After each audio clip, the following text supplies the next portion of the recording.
Bumuelta naman si Vice President Jejomar Binay kasunod ng balitang sinabi ng Ombudsman na pinaatras umano niya ang paglalabas ng report sa maanomalya raw na Makati City Hall project. Umaksyon si Mon Gualvez. Ang mga empleyado ng isang car manufacturing company sa Pampanga ang sinuyo ni Vice President Jejomar Binay ngayong araw. Ibibigay ko sa inyo lahat ang pangangailangan ninyo para kumita kayong maigi. Yung plaka, simple plaka. Palpak pa. Kung sa plaka nga, palpak na, palpak na nga doon sa MRT pa.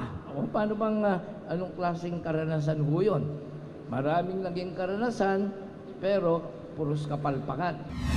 Suportado naman daw si VP Binay ng kaalyado ni dating Pangulong Gloria Arroyo na si dating Candaba Mayor Jerry Pelayo.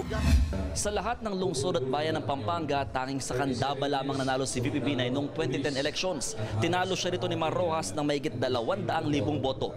Bagay na babalik na rin daw ng Partido Una ngayong halalan.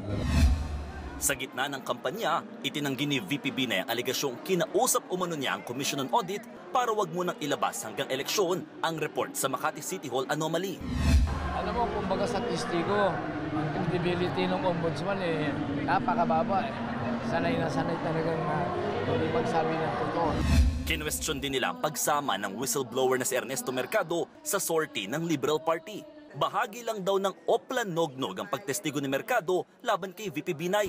This was all about yung pagtakbo ni Mar Rojas, kaya pilit nilang sinisiraan yung pamilya namin.